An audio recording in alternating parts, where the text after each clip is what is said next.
Buenas noches, compañeros. Buenas noches. Hoy vamos a hablar de la etapa de investigación. ¿Qué es la etapa de investigación? ¿Cuál es el objeto que se persigue con esa etapa de investigación del proceso penal? Antes de eso, recordemos que el proceso penal tiene tres etapas. La investigación, que se compone de investigación inicial e investigación complementaria, la etapa intermedia y la etapa de juicio. La investigación, ¿qué es lo que se busca? La investigación tiene por objeto que el Ministerio Público recabe todos los indicios para esclarecer un hecho, los datos de prueba para sustentar el ejercicio de la acción penal en contra de una persona que realiza una conducta antisocial.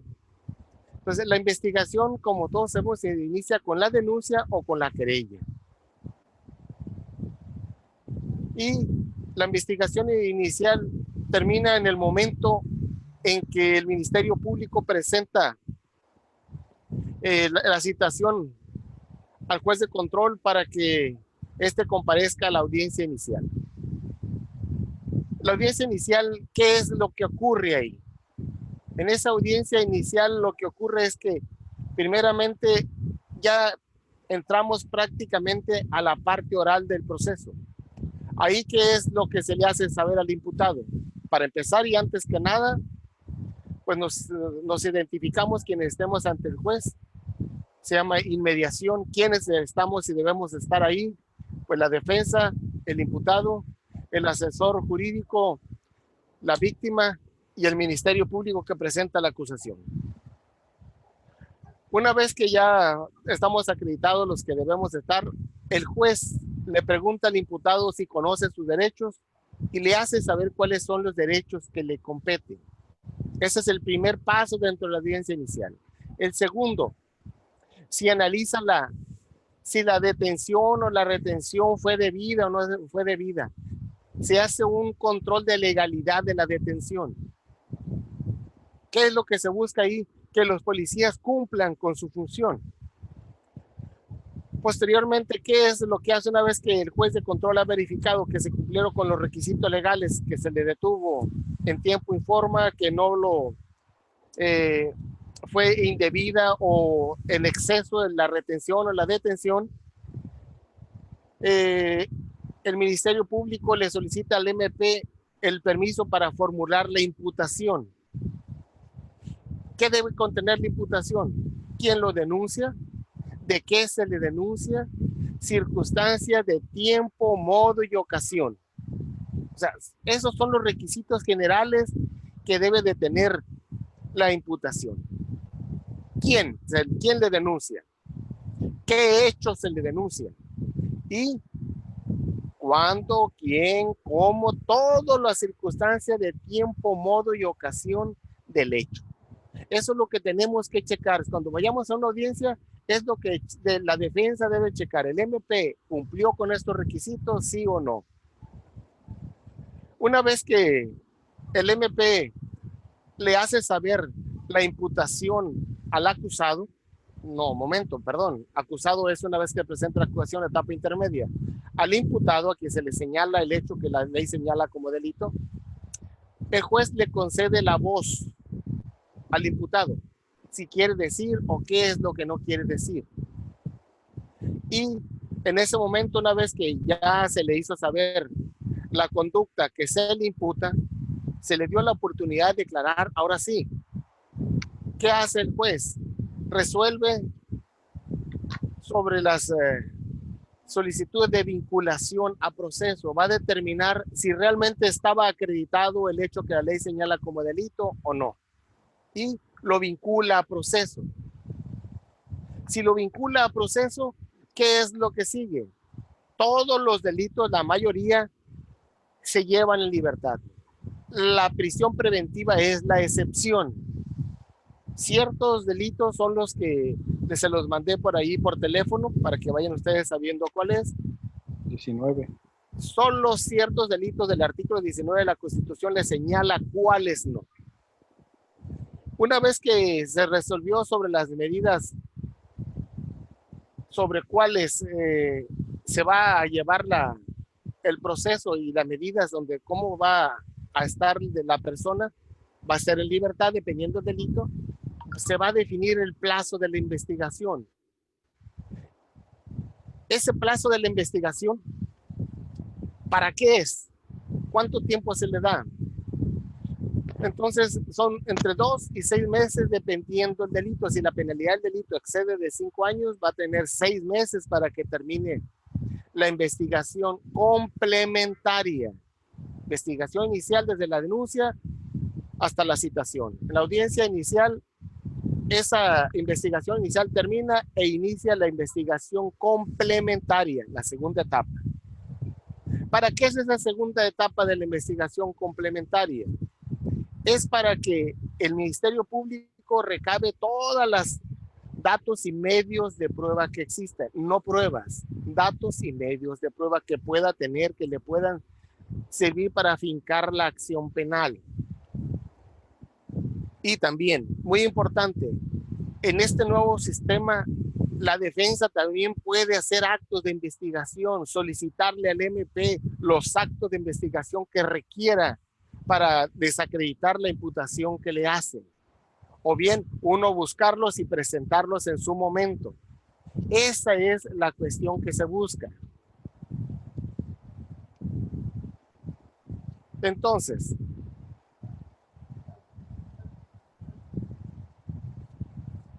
es importante que declare aquí el imputado.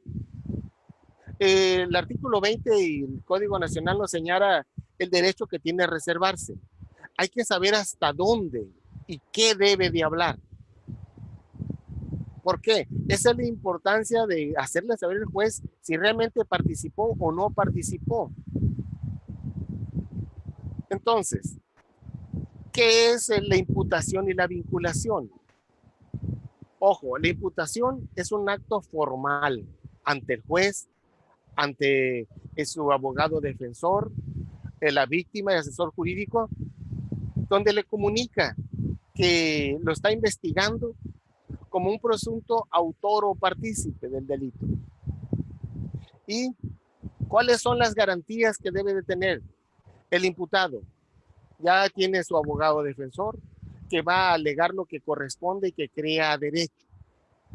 Eso es lo que se busca con este nuevo sistema, que sea más público, más legal el asunto, que estén presentes y que pueda alegar en su contra. Viejo sistema, no sabías nada hasta que te queda la orden de aprehensión, y como la orden, la libertad era la excepción y la prisión preventiva la generalidad, pues ya estabas preso. Entonces esa es como aquí se vuelve más garantista hasta cierto punto. ¿Cuál es el procedimiento para formular la imputación? Porque aquí tenemos que analizar esa parte que el abogado defensor va a atacar. Una vez que esté presente en la audiencia inicial, porque ya sea que se ordenó su comparecencia, se le citó, o bien si estaba detenido, se puso a disposición. ¿Qué es lo que hace ahí? Se ofrece la palabra al Ministerio Público, ¿para qué? Señale el hecho. ¿Qué hizo? ¿Golpeó? ¿Robó? ¿Disparó? ¿Se le encontró armas, drogas? ¿Qué es? Ese es el hecho. ¿Y qué calificación legal? ¿En qué tipo penal ubica el hecho que la ley señala? Ojo, ya estamos viendo. El MP tiene la palabra.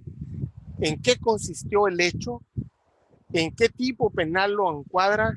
Y ahora sí empieza a narrar la historia del hecho, la fecha, el lugar y el modo de comisión, circunstancias de tiempo, lugar, todo lo que, y de qué forma intervino el imputado, como autor, como coautor, como autor material, como partícipe, encubriendo.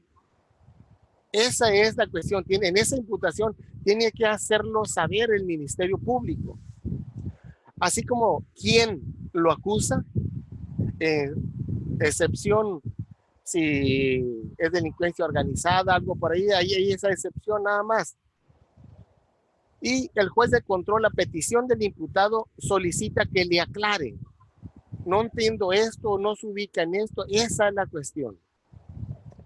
Una vez ya desarrollada la imputación, ahora sí, se debate la imputación. Ya habló el Ministerio Público, ahora la defensa. ¿Qué tiene que decir al respecto?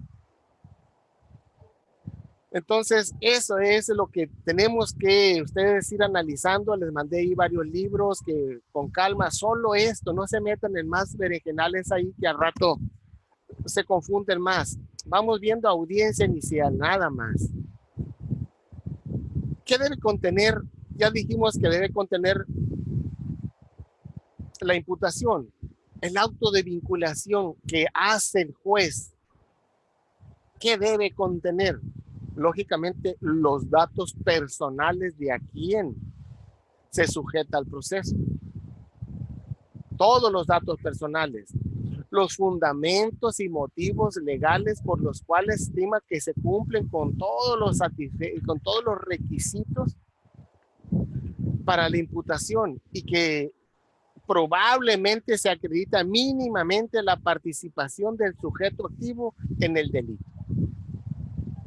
Y finalmente el juez, ¿qué es lo que narra en ese auto de vinculación? Las circunstancias del lugar, tiempo, modo, de cómo se ejecutó el hecho que se le imputa. Eso es lo que hace el juez en la audiencia y es importante darse una escapada a quienes no han ido a las audiencias para ver cómo se desarrolla esto. ¿Cómo se analizan las medidas cautelares? Ya lo vinculó. ¿Por qué no se analizan ante las medidas cautelares? Porque si no lo vincula, ¿para qué quiere medidas cautelares y se va a ir en libertad? Me parece algo lógico, algo normal que cualquiera lo puede saber, pero cuando estamos estudiando no entendemos para qué. Las medidas cautelares es para que lleve en libertad el proceso, para que no afecte la investigación, para que no interfiera con la víctima o el ofendido, para sujetarlo al proceso. Eso es lo que se busca con esto. Pero ¿qué son las medidas cautelares? Son obligaciones que se le ponen al imputado y que deberá cumplir a fin de que no se sustraiga la acción de la justicia, le dije, de la investigación, no obstruya el proceso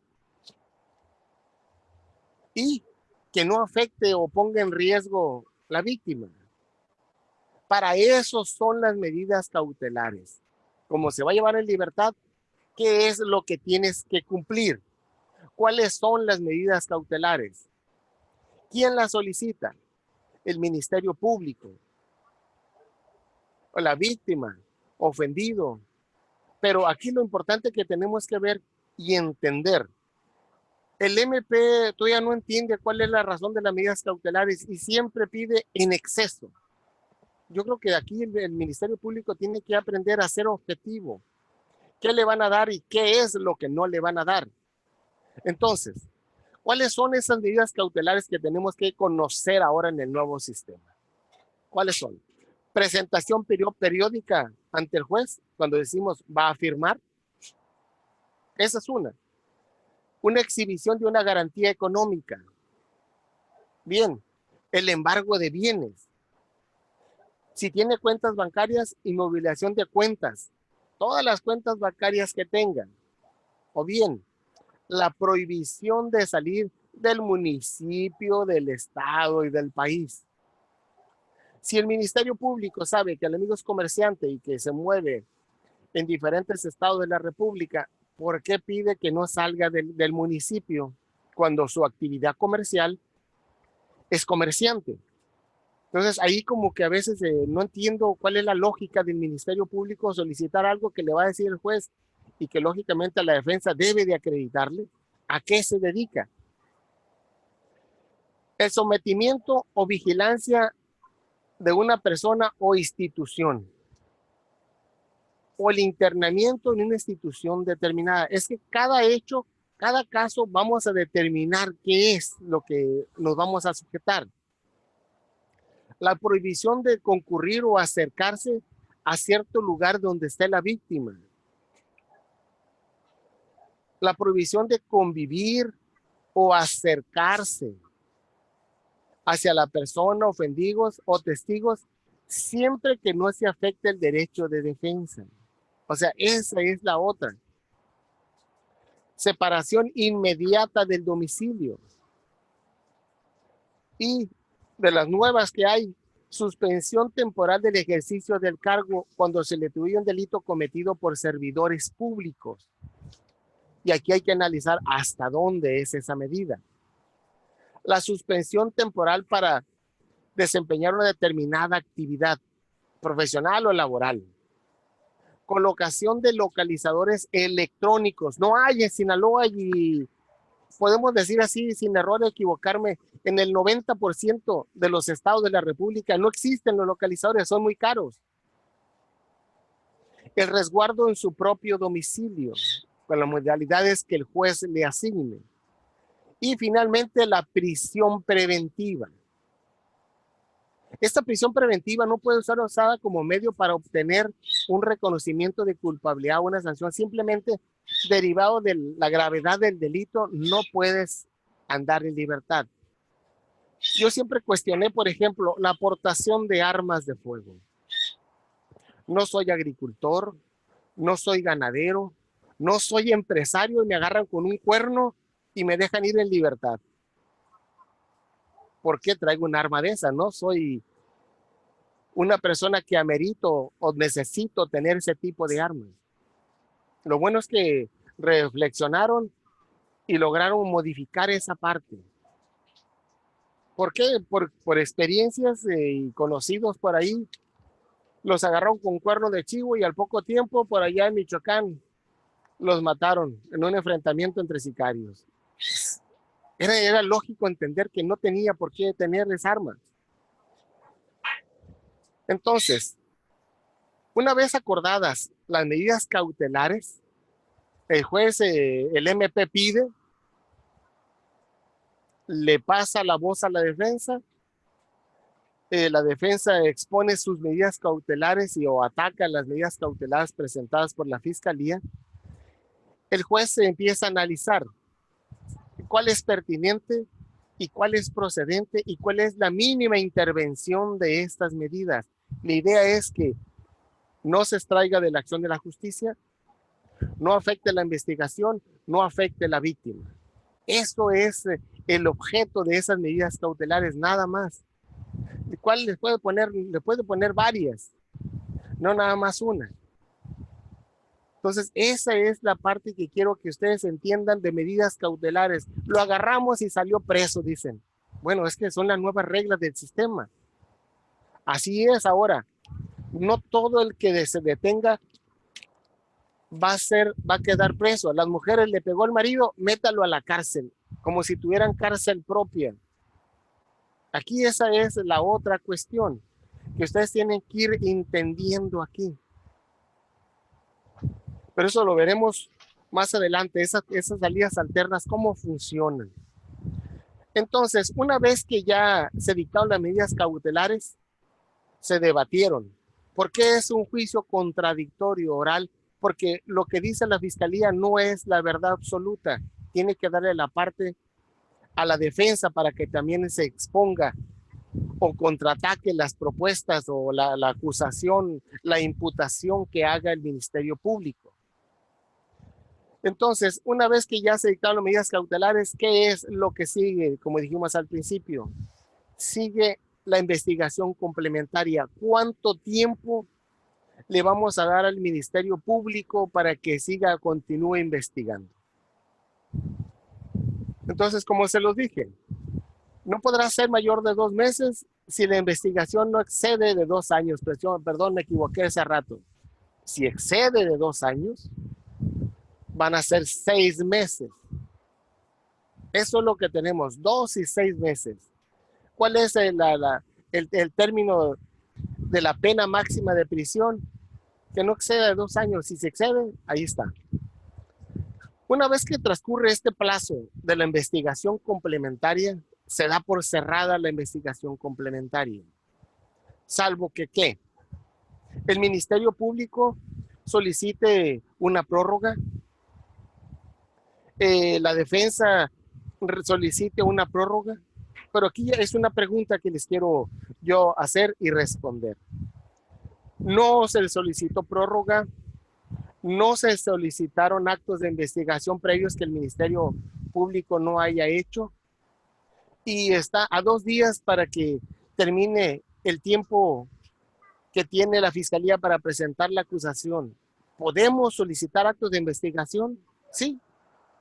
El 333 nos señala muy específicamente que los actos de investigación se podrán solicitar cuando estos hayan sido solicitados durante la etapa de investigación inicial o complementaria y el Ministerio Público no haya hecho petición, no haya cumplido la petición.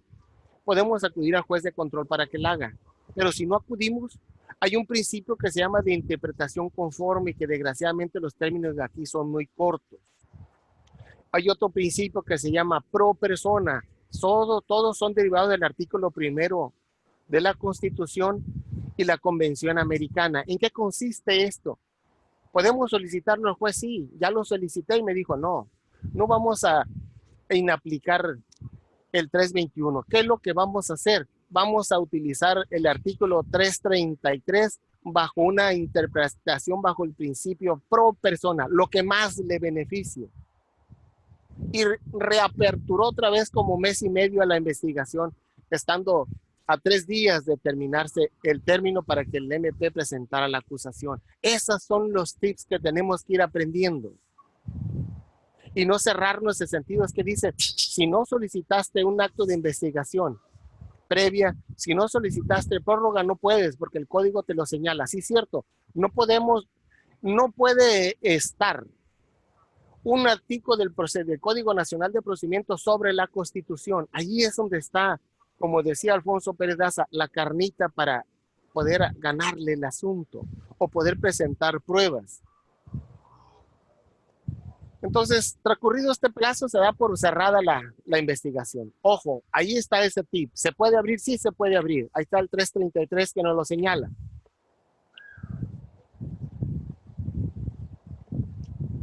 Ahora bien, ¿cuánto tiempo puede darse esa prórroga? ¿Cuál es el tiempo? No hay tiempo. ¿Cuánto tiempo le dieron a Duarte, el presidente de Veracruz?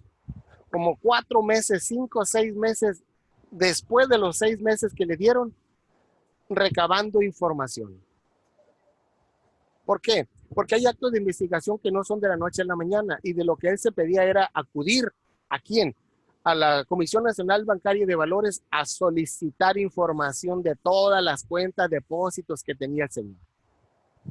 Entonces, lógicamente, que había que pasar bastante tiempo. Entonces, les quiero leer textualmente qué dice el artículo 333. Hasta antes de presentada la acusación, las partes podrán reiterar, o sea, ya lo pidieron, reiterar la solicitud de diligencia de investigación específicas que hubieran formulado al Ministerio Público.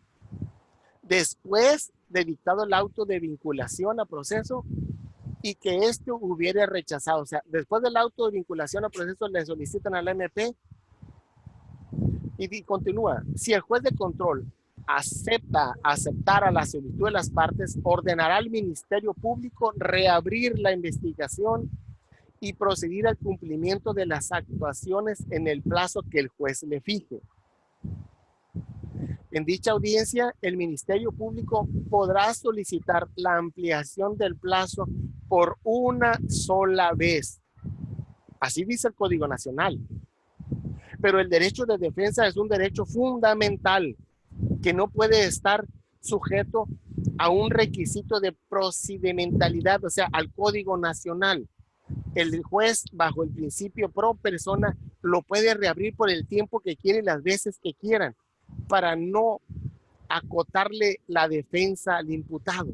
Eso es lo que tiene el nuevo sistema y que ustedes aquí que están en Guayís, pues vayan entendiendo esta parte. Aquí el problema es que muchos jueces del fuero común no entienden este control de convencionalidad.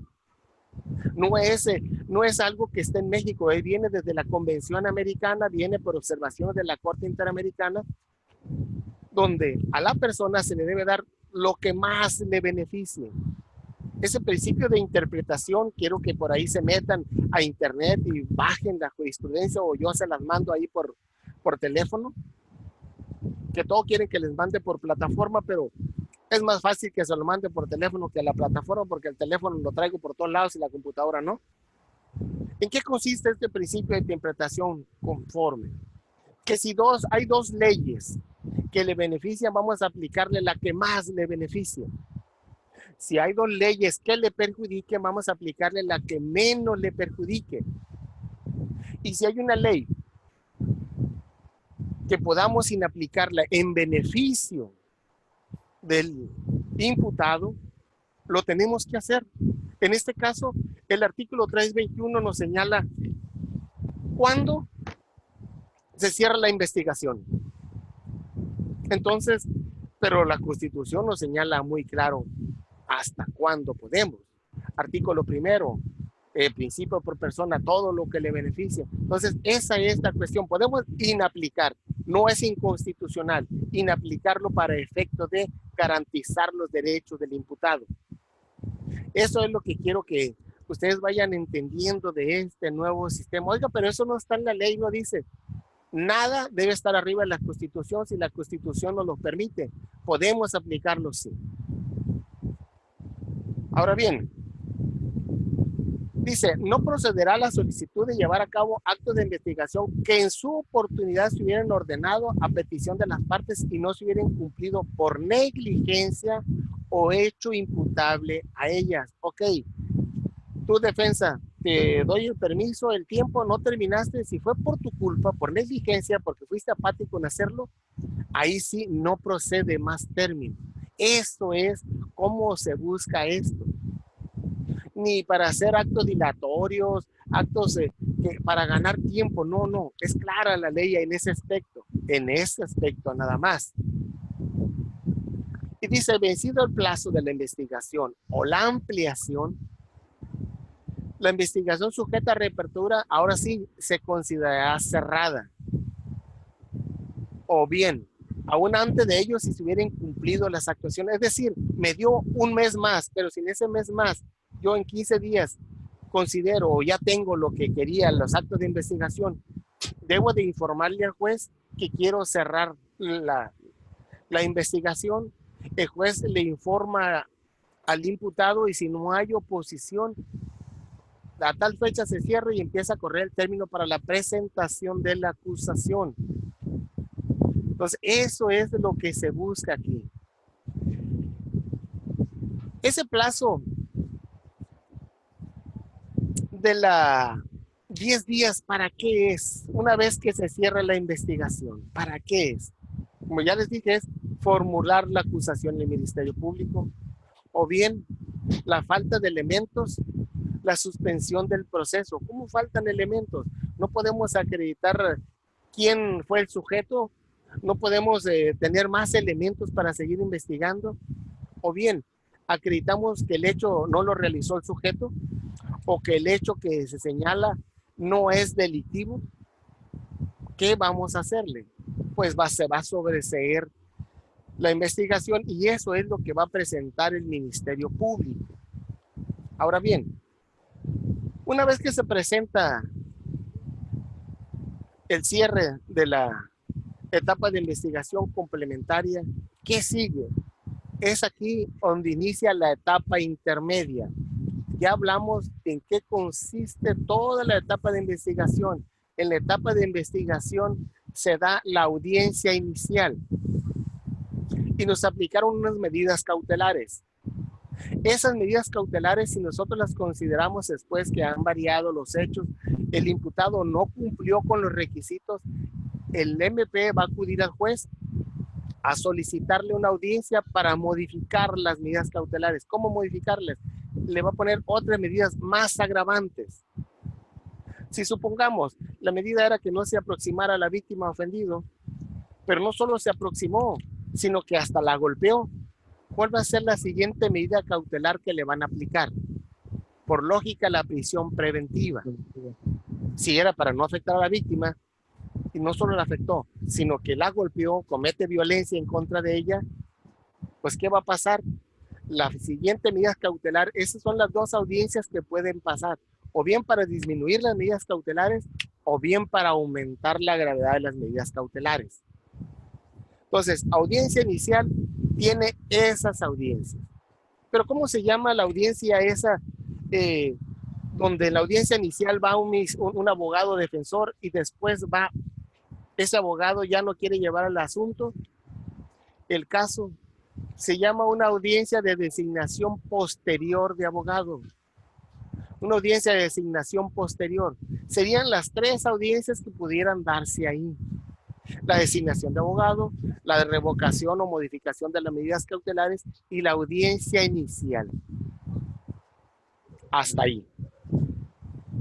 Profe, nada más tengo una duda. Hay una donde el juez creo que le pregunta al imputado y se puede él dar o pedir el tiempo constitucional, ¿no? El de 72 horas o duplicar, ¿no? También. Bueno, esa parte es cuando, para vincularlo, el juez lo puede vincular en esta misma audiencia o dentro de 72 horas. ¿Esas 72 horas para qué son? Para presentar pruebas. O sea, la vinculación. ¿Esa audiencia cómo? Esta misma audiencia Para inicial. que presente pruebas de su inocencia. Un poquito más fuerte. Habla, ¿no? Sí, pero tiene un nombre esa. Le preguntaba que si esa audiencia tenía un nombre. Ya ve que también puede solicitar la duplicidad, No, ¿no? Hasta es 144. la continuación de la audiencia inicial, se llama. Ah, ok, nada más continuación de la Sí, es la continuación. A efecto de la vinculación. A efecto de vincularlo nada más. Sí. A veces allí en esa parte tenemos que estar muy atentos, al menos como defensa. Me llaman como defensa, me dice, vas a ir a atender este caso, me dan una noche anterior un expediente como de unas 1500 hojas.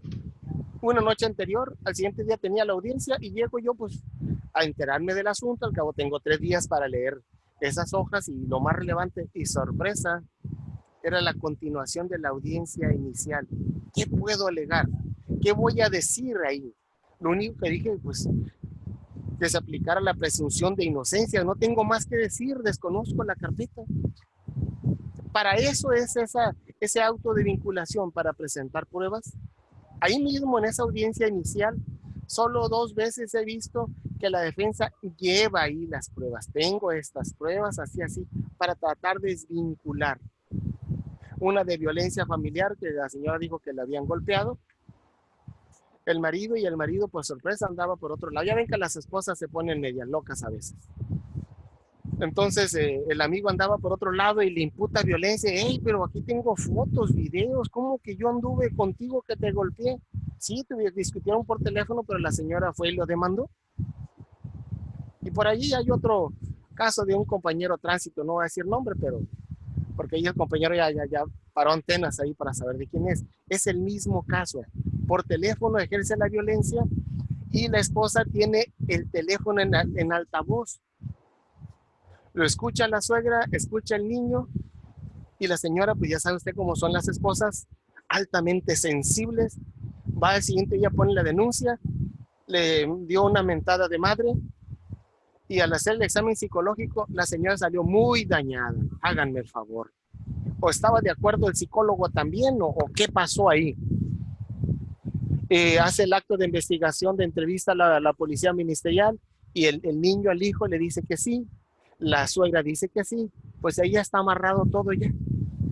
Así que por favor, no le mienten la madre a su esposa, ni le hagan un ademán, ni le jalen el cabello, ni le digan qué bruta eres, porque es violencia. Y la violencia ya no es de querella, es de oficio desde febrero del año pasado. Así que mejor agachen la cabecita y que le dé sope a la mujer y vivimos más felices. Al rato se le pasa el coraje. Entonces, abusados con esa parte. Entonces, una vez aclarada esa parte, la audiencia intermedia, la etapa intermedia tiene 2 fases, escrita y oral. ¿Cuál es la escrita? La presentación de la acusación. Esa es la fase escrita. Esa presentación de la acusación, cuando el MP presenta la acusación, se le corre traslado. ¿Qué es correr traslado? A veces se escucha fácil, quienes no están en el medio no saben ni qué es. Es pasarle parte del escrito de la denuncia, de la querella, de la demanda, del acto de investigación, de la carpeta, a la contraparte. ¿Qué le va a pasar a la contraparte? Le va a pasar la acusación, primeramente al asesor victimal, al asesor jurídico y a la víctima. 3 días para actuar en coadyuvancia con el MP. Y después de esos 3 días hábiles, tiene 10 días el defensor para presentar la contestación de la acusación. Cuando se presenta la contestación de la acusación, allí se cierra la parte escrita y se dicta fecha para la audiencia inicial. La audiencia intermedia. Allí, cuando se dicta fecha para la audiencia intermedia, ahora sí sigue la parte oral de la audiencia de la etapa intermedia. Entonces, eso es lo que queremos que vayamos entendiendo. Adelante, Juan. Ahí estamos pendientes. Igualmente yo, profe, me tengo que trabajar. Ahí vamos a estar pendientes. Échame el nombre, Juan Carlos, ¿y quién fue el otro? Marco Antonio Quiñones. Quiñones, nomás escuché. Marco Antonio Quiñones Solano. Marco Antonio Quiñones Solano. Muy bien, amigo. Suerte por ahí. Ahí tienen el material. Ahí bajen todo lo que tengan que bajar. Ok, muchas gracias, pendientes. Entonces, ¿cuándo inicia la parte oral de la etapa intermedia? Pues con la celebración de la audiencia intermedia. Esa es la parte ahí. ¿Qué debe contener esa acusación? La acusación debe de contener ¿qué? La individualización. Otra vez, otra palabrita que no sabemos qué es. ¿Qué es individualizar? Se refiere a quién es la persona, ahora sí, acusada. Imputada es cuando el MP la cita para hacerle saber la imputación, el señalamiento de un hecho. Aquí ya el MP presenta un escrito donde lo acusa. Ahora se llama acusado. El documento con lo que acredita la parte del elemento probatorio en la etapa inicial se llama dato de prueba. En la audiencia intermedia se llama medio de prueba. Ese es como cambia esta parte. En la audiencia de juicio, una vez desahogado el medio de prueba, ahora sí se llama prueba. Bueno, entonces, una vez que se individualiza quién es la persona y se identifica quién es la víctima o el ofendido y el asesor jurídico, eso va en la acusación, en el escrito de acusación. Y una relación clara y precisa, otra vez, del hecho de circunstancia, tiempo, modo, lugar, ocasión. Es todos los elementos que se le señala a una persona, quién lo vio, qué agarró, por dónde se movió, a qué horas. Es muy importante. Esta es la base de la acusación, es la base de la imputación. Y al final va a ser la base de la sentencia. Si no están debidamente acreditados sus elementos, no va a haber nada. Bueno, después que sigue la clasificación jurídica. ¿Qué es la clasificación jurídica? Es el tipo penal donde encuadra el hecho.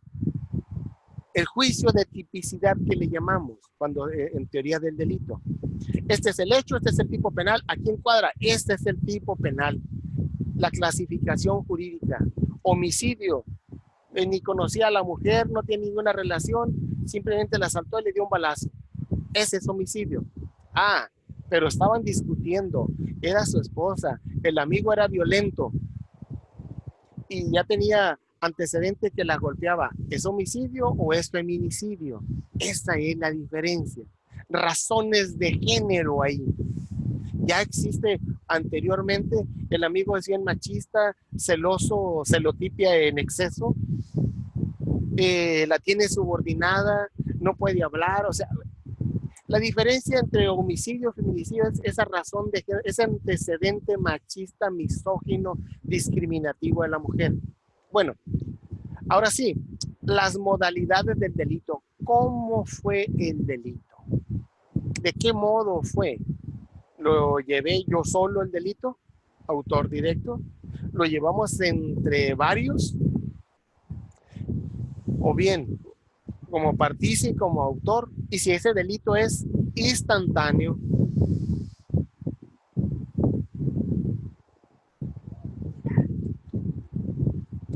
¿sí? ¿Cómo es si es instantáneo el delito? A veces cuando platico esa parte. Instantáneo es que en este mismo momento le disparo, en este mismo momento lo mato. Allí está el homicidio. Ah, pero si lo secuestro, y no se da en este momento, se prolonga en el tiempo. Entonces hay que hacerle saber esa circunstancia al juez, el MP al juez. La autoría, la expresión de los preceptos legales aplicables conforme al Código Nacional y al Código Penal. Por decir así, el artículo, ¿cuál es? 124, 134, el de violencia familiar en relación, si la mujer estaba embarazada, en relación con otro artículo donde señala que va embarazada. Eso es lo que tiene que haber en esa acusación. ¿Qué más lleva?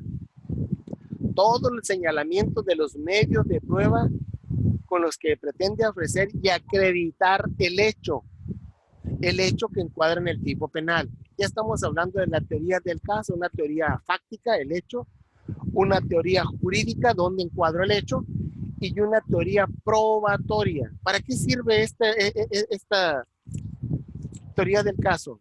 Para desglosar los elementos del tipo y voy señalando ahí yo qué elementos de prueba necesito para acreditar la conducta. Ah, bueno, es feminicidio. Hey, estudios de entorno social de la víctima, estudios de entorno social del victimario, ¿era machista? Eso es, para eso es la teoría del caso, que nos ayuda como investigadores, defensa, investigador, MP, acreditar o desacreditar esos elementos de prueba que requieren para acreditar el hecho y poder acreditar ahora sí el tipo penal. ¿Qué más sigue? El monto de la reparación del daño.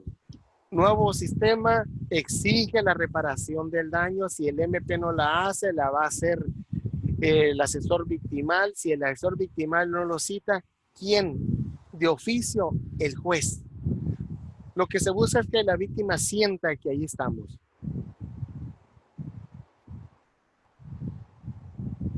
Entonces, continuamos. Los medios de prueba, si hay algo que se le vaya a decomisar, hay que señalarlo.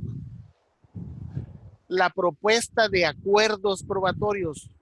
¿Qué son los acuerdos probatorios? Ese es otro elemento que necesitamos acreditar. Los acuerdos probatorios son esos medios de prueba que no necesita acreditación en la audiencia de juicio. Ejemplo, si fue homicidio, ¿para qué quiero llevar a los testigos para acreditar que vivía? ¿Para qué quiero llevar al oficial de registro civil que expidió el acta para acreditar que ese era el acta de nacimiento de ella y que derivado de que vivía y perdió la vida, se le expidió un acta de defunción para acreditar la vida y la muerte? Esa es la cuestión ahí. A eso se le llaman acuerdos probatorios si los hay. O bien, fue un homicidio culposo.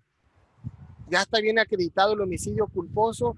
Desde mi perspectiva, fue bien elaborado la necropsia y todo ese rollo. ¿Para qué quiero llevar allá a discutir eso si no tengo nada? Pero si tengo elementos que me ayudan, que está mal hecho, algo ahí, pues lo llevo al caso. Si no, no. Acuerdo probatorio. Y ojo con esta parte. Solicitud de una forma de terminación anticipada. Esta forma de terminación anticipada nos llevamos una clasecita como esta o a lo mejor un poquito más. ¿Cuáles son las formas de terminación anticipada? El acuerdo reparatorio, suspensión condicional del proceso y el procedimiento abreviado. Y un criterio de oportunidad. El criterio de oportunidad, ¿cuál es? Cuando, por ejemplo, el migrante que entra a una tienda de autoservicio y se roba un atún. O sea, ¿para qué vamos a abrir un juicio por un atún?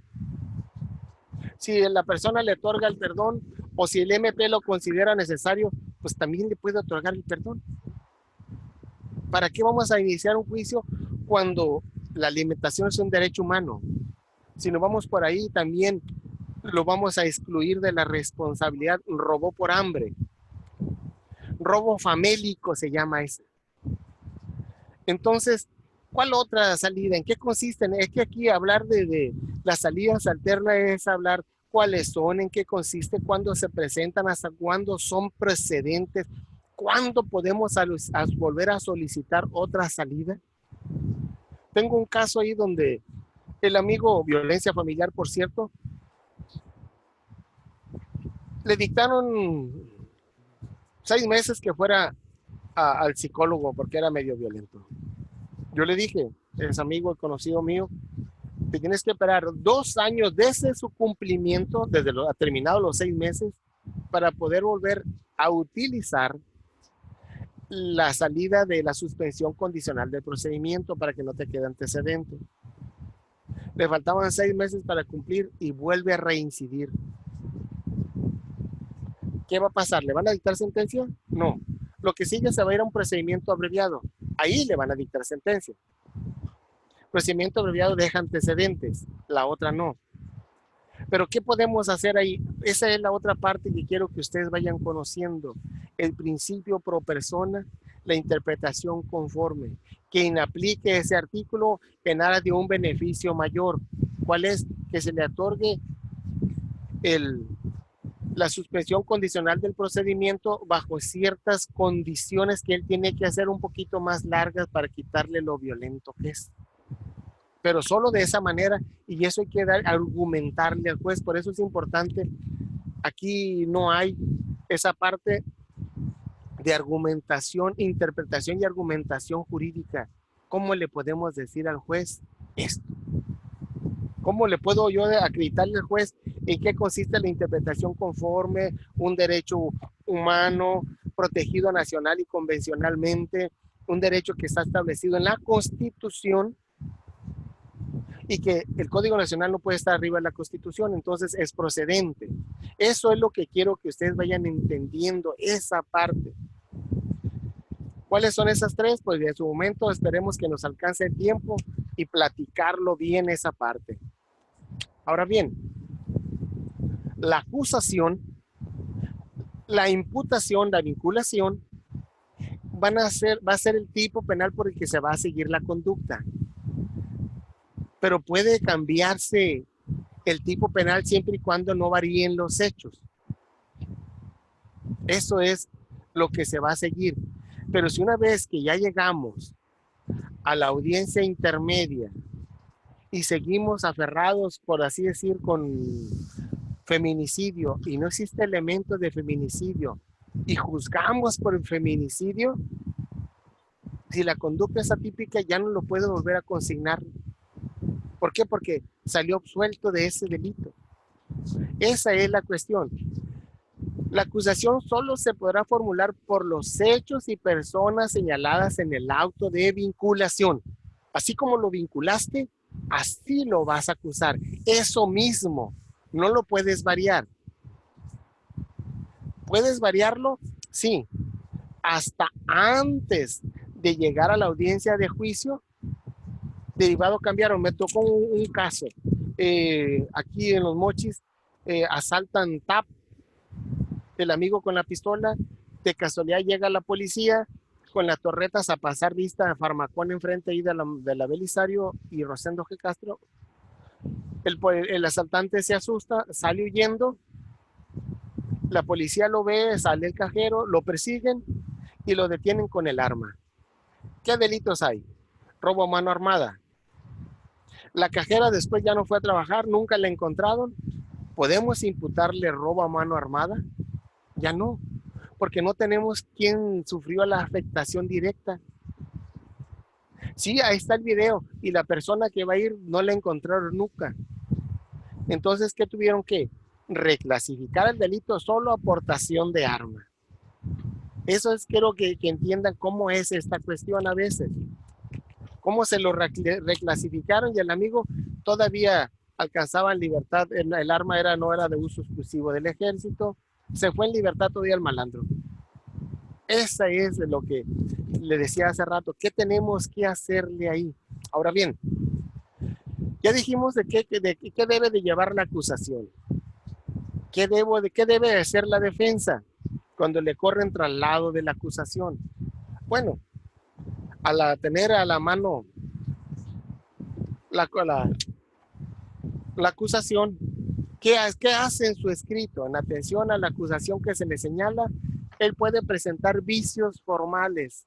¿Qué errores tiene el escrito de acusación? Y observarse sobre esos vicios, así como las observaciones que haga el coadyuvante. ¿Quién es el coadyuvante? El asesor jurídico y la víctima. Podrá solicitar que se acumulen, se separe la acusación en dado caso que sean varios delitos. Podrá manifestarse sobre acuerdos probatorios.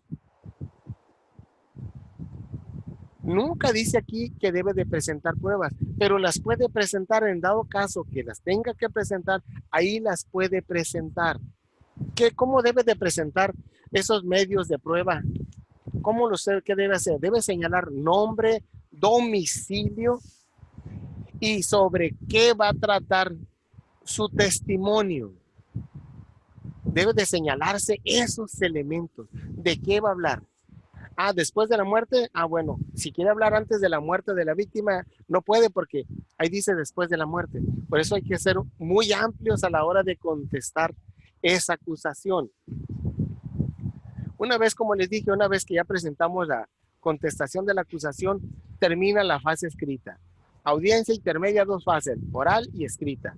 Escrita, presenta la acusación al MP, presenta la coadyuvancia al asesor jurídico y la víctima, y presenta la contestación de la acusación el defensor y ahora acusado, el imputado. Ahora sí, se cita para la audiencia oral. ¿Cuál es el tiempo para que se cite a la audiencia oral? No podrá ser menor a 10 días ni ceder de 20 días a partir de que fenezca el término desde que se dicta el auto de sujeción a proceso. Una vez que se admite, ¿cuántos días tiene el juez para citarnos a la audiencia intermedia? Ya presentó la acusación, ya contestó el MP. No menos de 10 días ni más de 20 días. A esto le llamamos el descubrimiento probatorio. El MP en la acusación presenta todos sus medios de prueba. En la contestación, el defensor presenta también sus medios de prueba. Descubro con qué me voy a defender. Descubro con qué te voy a acusar. Ese es el descubrimiento probatorio que le llaman. Entonces, la otra cosa que quiero que no se les olvide. Todo el juicio oral hay 2 tipos de jueces. El juez de control y el juez de audiencia, juez del tribunal de audiencia. El que va a dictar la audiencia de juicio no debió de haber intervenido para nada en ninguna audiencia, en la audiencia inicial, ni en la etapa intermedia, ni en todas las audiencias intermedias que pudieron haberse dado ahí. El juez de juicio no debe conocer para nada del asunto. ¿Por qué? Porque se va a prejuiciar, va a conocer del asunto, va a tener una tendencia hacia uno u otro lado. Debe llegar limpio, sin ningún prejuicio a la audiencia. Una vez que se inicia la audiencia intermedia, ¿qué hay ahí? ¿Qué sigue de esa audiencia? Lo mismo. Nos identificamos, quién es uno y quién es otro. Y una vez que ya estamos debidamente acreditados, defensor, acusado, fiscal, asesor jurídico y la víctima, ahora sí, le concede la voz. ¿A quién? Al MP, para que presente una exposición resumida de la acusación. Nunca presentan la acusación resumida, la leen toda. Ahora bien, el nuevo sistema es oral, sí es oral. ¿Puede leer? Sí, siempre y cuando la lectura sea menor que la oralidad. Eso es, está leyendo, señor, el artículo 44 del Código Nacional de Procedimiento permite que leamos, siempre y cuando no sea todo lectura. Entonces, cuando le digan esa parte, por eso es bueno que vayan agarrando el Código Nacional comentado y en su rato libre igual estar ahí mandándole chat, haciendo carrilla pesada, no bullying, porque el bullying es delito. Carrilla pesada a los compañeros, mejor vamos leyendo. ¿Qué dice el Código Nacional? Cinco hojitas antes de dormir. Ah, aquí está esta parte, aquí está esta otra parte. Eso es lo que hay que hacer. Entonces, le hace una exposición resumida de la acusación y después, ¿por parte de quién? El asesor jurídico o la víctima hace su parte y al último, al defensor. Yo presento esto, cada quien ya presentaron ambas partes, sus medios. Ahora sí, vamos a discutir. Primero le toca a la fiscalía discutir la de la defensa y la defensa discutir la parte. A ver, ya nos descubrimos las pruebas, medios de prueba. ¿Cuál vamos a descubrir? Oye, me das 6 testigos para un solo hecho. ¿Para qué quiero tanto? Con 2 es más que suficiente. Atacamos esa parte, que se reduzca. Si no llegamos en un acuerdo probatorio, ahí los vamos a ofrecer. ¿Por qué sí y por qué no? Entonces, ya una vez hecho esta cuestión, el juez se cerciora de que se descubrieron las pruebas. Ahora sí, que se llegaron a los acuerdos probatorios. Ahora sí, ¿qué sigue? Que no se ocultaron pruebas. El juez de control, ahora sí, indica, o más bien dicta el auto de apertura a juicio. Pero se analiza, ¿qué se va a analizar? Si la prueba fue sobreabundante, si hubo acuerdos probatorios, si hubo algún acuerdo de salida alterna. ¿Cuándo se pueden excluir pruebas? La audiencia intermedia es para analizar que todas las pruebas no sean contrarias a la norma, que no sean violatorias de derechos, esto, lo otro. ¿Podemos solicitar la exclusión de pruebas? Sí. ¿Cuándo?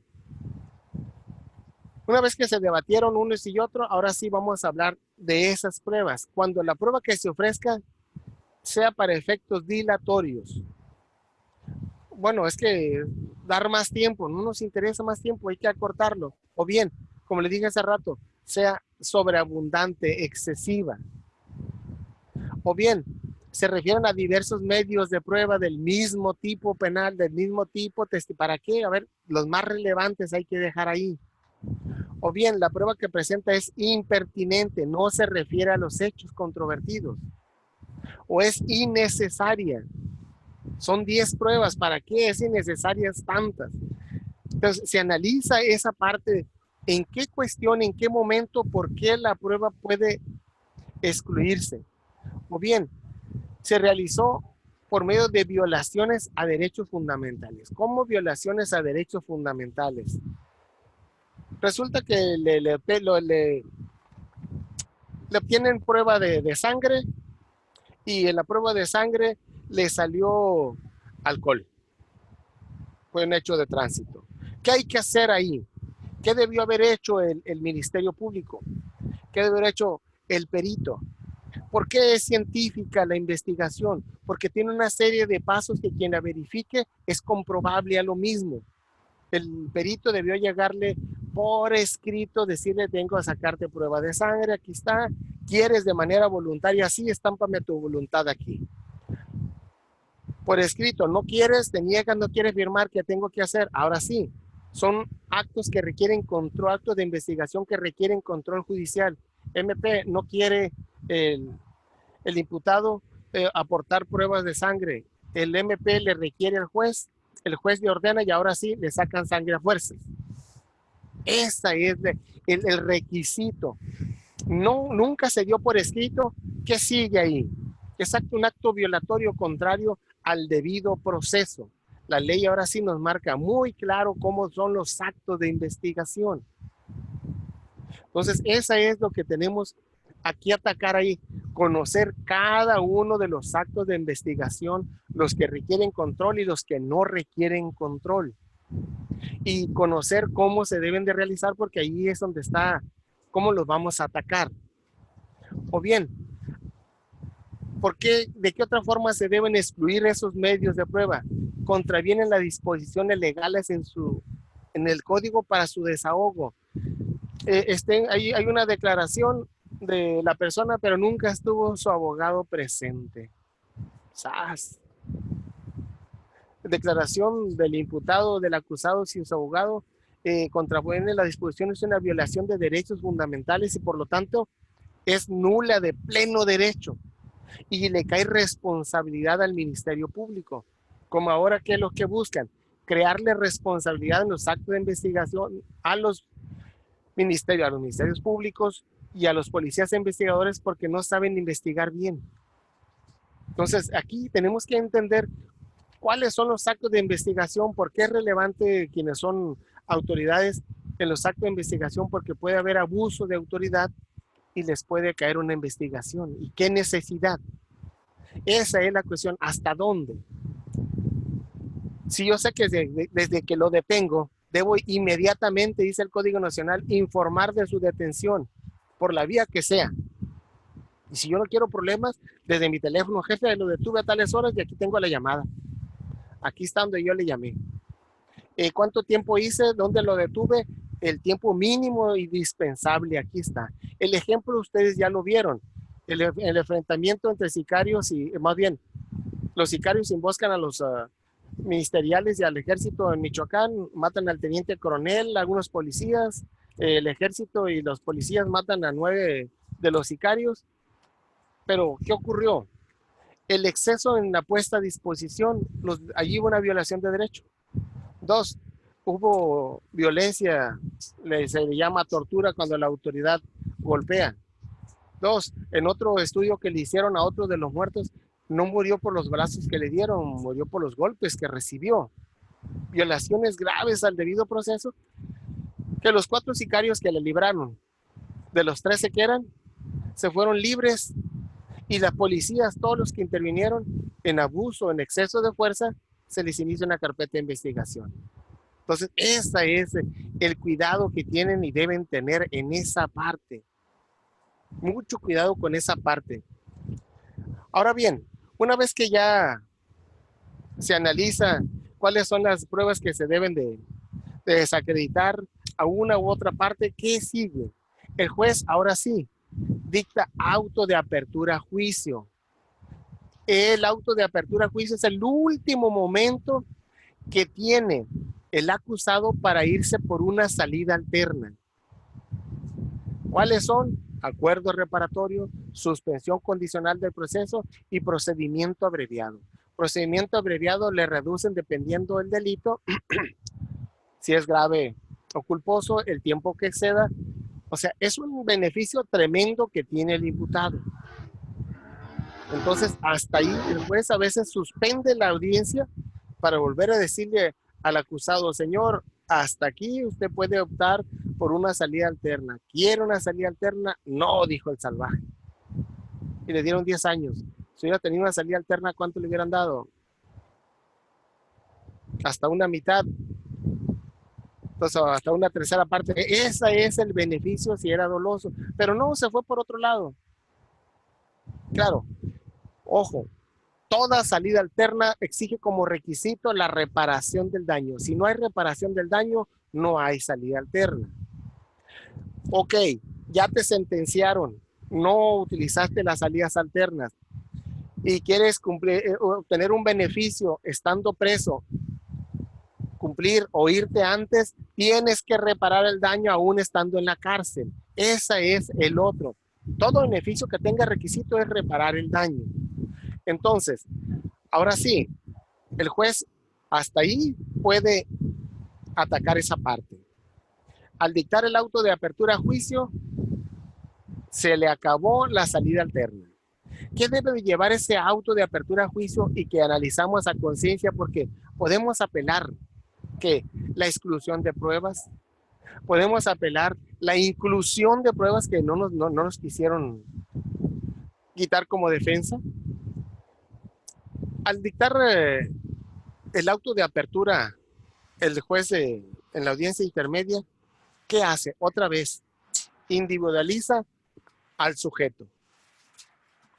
Lo va a individualizar. ¿Quién es? La acusación de que se va a analizar en la audiencia de juicio. ¿En qué consiste?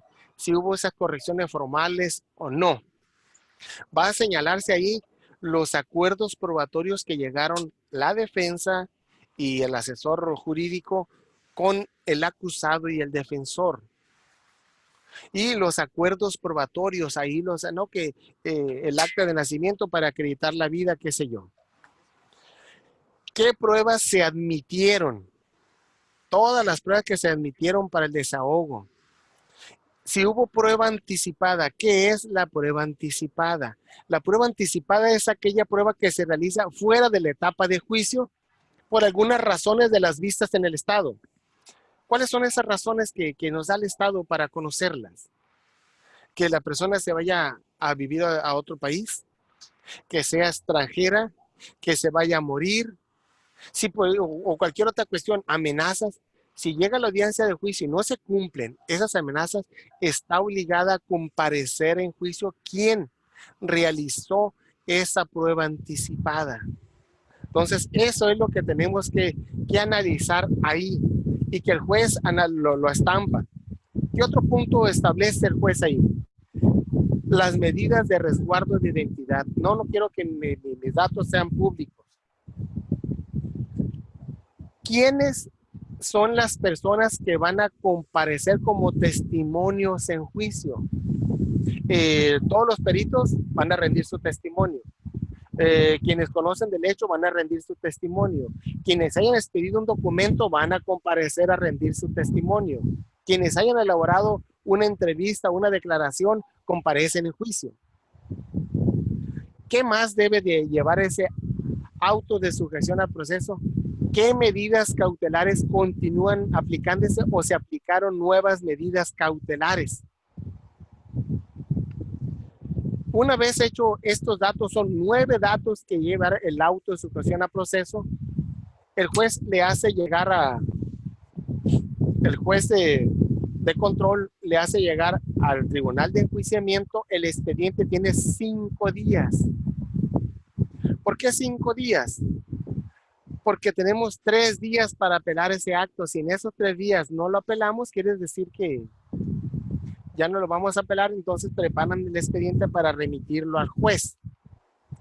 Es ahí cuando se remite el expediente, es cuando brincamos a la etapa de juicio, la última de las 3 etapas del proceso penal: investigación, intermedia y de juicio. Eso es aquí. ¿Cómo llegamos aquí? ¿Qué ocurre en esa etapa de juicio? Pues dicen uno que es la etapa más importante porque es donde se desahogan todos los medios de prueba para acreditar o desacreditar la conducta que se imputa. Y aquí vamos a asegurar la debida vigencia de los principios que rigen el proceso penal. ¿Cuáles son esos principios del proceso penal? Eso ya lo habíamos hablado y tienen que tenerlo bien machetes. Inmediación, que estén presentes todas las partes. Publicidad, que cualquier persona pueda entrar, con excepciones, si hay mujeres, si hay niños, si son secretos, dependiendo qué es. Concentración, todas las pruebas las vamos a meter ahí. No es como antes. Ahorita no terminamos tanto de 1 mes, 2 meses. No, todas ahí. Igualdad. Si habla la MP, habla la defensa. Si habla la víctima, habla el imputado. Esa es la cuestión. En esa misma igualdad en todos los actos jurídicos. de presentar pruebas, ambos pueden presentar pruebas. De buscar actos de investigación, ambos pueden buscarlos. Contradicción. ¿Cómo contradicción? A veces se escucha sencillo, pero como que no lo entendemos. La contradicción es el acto de contradecir lo dicho de la defensa, lo dicho del MP, por uno u otro. Vamos a contrarrestar su respuesta con un argumento que yo crea convincente para el juez. Y continuidad. ¿Qué es continuidad? Hoy empezamos, no terminamos, continuamos mañana hasta que terminemos. 1, 2, 3 días. Ojos con esos principios. En la audiencia de juicio donde se aplican todos los principios, todos. Entonces, ¿para qué la audiencia de juicio? Es donde se van a desarrollar todas las cuestiones importantes y esenciales. El desahogo, la práctica de los medios de prueba. Vamos delante del juez, vamos a desahogarlo bajo todos los principios que ya les dije. El auto de apertura a juicio debe señalar que la fecha para la celebración de la audiencia. El otro era menos de 20, no menos de 20 ni más de 30. En este, ¿cuántos días es? ¿Cuántos días una vez que se dicta el auto de sujeción a proceso? ¿Cuántos días nos marca? No antes o menos de 20 ni después de 60 días. Aquí son naturales, incluyendo sábado, domingo y días festivos. A veces es un poco más. ¿Por qué? ¿Por qué es un poco más? Porque apelamos la resolución de la audiencia intermedia. Y mientras no se resuelva la audiencia intermedia, no se dicta esta fecha, esta citación para la audiencia de juicio. Oiga, pero aquí dice que no menos de 20 ni más de 60 días. Sí, pero es que fue apelada y no se ha resuelto la apelación. Dura entre mes y medio y 2 meses en resolver la apelación, dependiendo. Ahí, ¿qué es lo que ocurre? Se citan a las partes. A quien debe citar mínimo 7 días antes es al acusado. A los demás, un día antes, 2 días antes, pero siempre les dan tiempo para eso.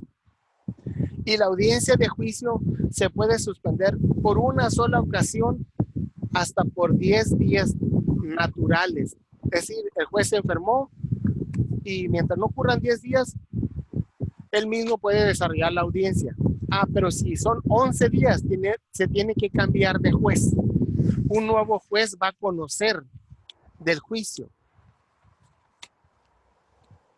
Entonces, eso es lo que quiero que ustedes entiendan de estas 3 audiencias que vi hoy. Y que tengan bien presente principio pro persona. ¿Podemos inaplicar un artículo del Código Nacional? Sí. No declararlo inconstitucional.